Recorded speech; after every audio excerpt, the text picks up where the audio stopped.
যুক্তরাষ্ট্রের নিউ ইয়র্কে শুরু হয়েছে জাতিসংঘের সাধারণ পরিষদের ৮০তম অধিবেশন। প্রথম দিন বৈশ্বিক সংকট, ইসরায়েল ফিলিস্তিন ও রাশিয়া ইউক্রেন যুদ্ধ এবং মানবিক বিপর্যয় ঘিরে গুরুত্বপূর্ণ আলোচনায় মুখর ছিলেন বিশ্ব নেতারা। ইমতাজ আহমেদের রিপোর্ট।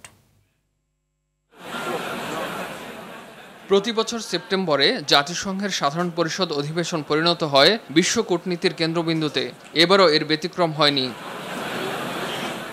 গাজা যুদ্ধ, ইউক্রেন সংকট, জলবায়ু পরিবর্তন ও বৈশ্বিক অর্থনৈতিক মন্দা সবই উঠে এসেছে বিশ্ব নেতাদের বক্তব্যে।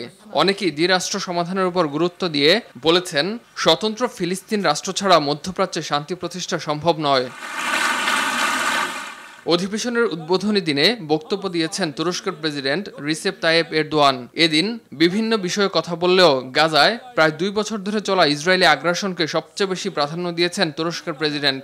Yemen'e, Lübnan'a saldırılar düzenleyerek bölge barışını da ফিলিস্তিনের ক্ষুধার্ত মানুষের ছবি দেখিয়ে অধিবেশনে গাজার মানুষকে অভুক্ত রাখা দখলদার ইসরায়েলের তীব্র সমালোচনা করেছেন এরদোয়ান। bu vahşetin sorumluluğuna আপনার বিবেককে উপলব্ধি করুন আর এই প্রশ্নগুলোর উত্তর দিন। 2025 সালের এমন বর্বরতার জন্য আমাদের কি যুক্তিসঙ্গত কোনো কারণ আছে?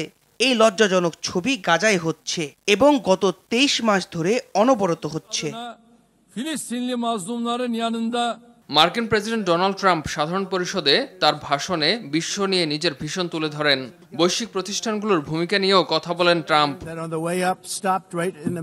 জিম্মিদের ফেরত আনা এবং গাজা যুদ্ধ এখনই থামানোর কথা বলেন মার্কিন প্রেসিডেন্ট। তবে অন্যবারের মতো এবারও গাজা যুদ্ধ বন্ধ না হওয়ায় হামাসের ওপর দায় চাপান। বলেন, হামাস যুদ্ধবিরতির চুক্তি প্রত্যাখ্যান করায় এখনও যুদ্ধ থামেনি। এছাড়া পশ্চিমা দেশগুলোর ফিলিস্তিনকে স্বীকৃতি দেওয়ার বিষয়েও মন্তব্য করেন মার্কিন প্রেসিডেন্ট। দাবি করেন, ফিলিস্তিনকে স্বীকৃতি দেওয়া দেশগুলো হামাসকে পুরস্কৃত করেছে। এ সময় বিশ্বব্যাপী 7টি যুদ্ধ বন্ধ করেছেন বলেও দাবি করেন প্রেসিডেন্ট ট্রাম্প। জাতিসংঘের তীব্র সমালোচনা করে ট্রাম্প বলেন, জাতিসংঘ কঠোর ভাষায় বিবৃতি দিলেও সে বিবৃতি অনুযায়ী কোনো কাজ বাস্তবায়ন করে না। এদিকে জাতিসংঘ মহাসচিব গুতেরেস তার বক্তব্যে সতর্ক করে বলেন, বিশ্ব একের পর এক সংঘাতের মুখে দাঁড়িয়ে জরুরি পদক্ষেপ না নিলে মানবিক বিপর্যয় আরো গভীর হবে বলেও সতর্ক করেন মহাসচিব। এছাড়া ফিলিস্তিন সমস্যা সমাধানে দ্বিরাষ্ট্রনীতির প্রতি জোরালো সমর্থন পুনর্ব্যক্ত করেছেন ইন্দোনেশিয়ার প্রেসিডেন্ট প্রাবো সুবিয়ান্তো।